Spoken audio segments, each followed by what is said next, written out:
Hey folks, welcome to part 3. Here's the orange Peterbilt and some of the other parts in the bags for it. This is a custom car hauler.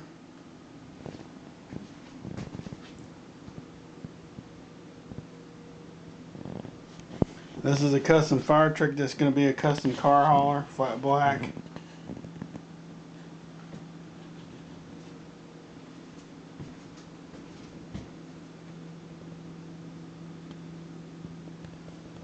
This is an old auto car. This is going to be a rat rod rig, I believe, because it's missing some parts and pieces, so I'm going to see what I can do with this. Then I got some Knimpede Kentworth parts.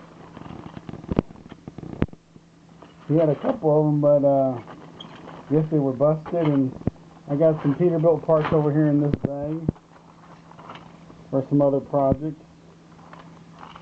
And little extra wheels and tires, which I'm sure I'll figure out would they go to the rest of them. Then some more Mack parts for that Mack truck.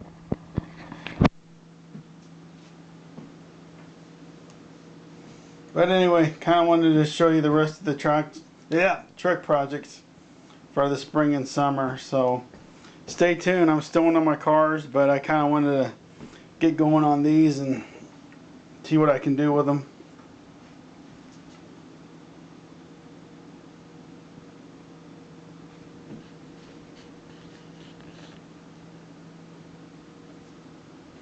This is Robbie saying thanks.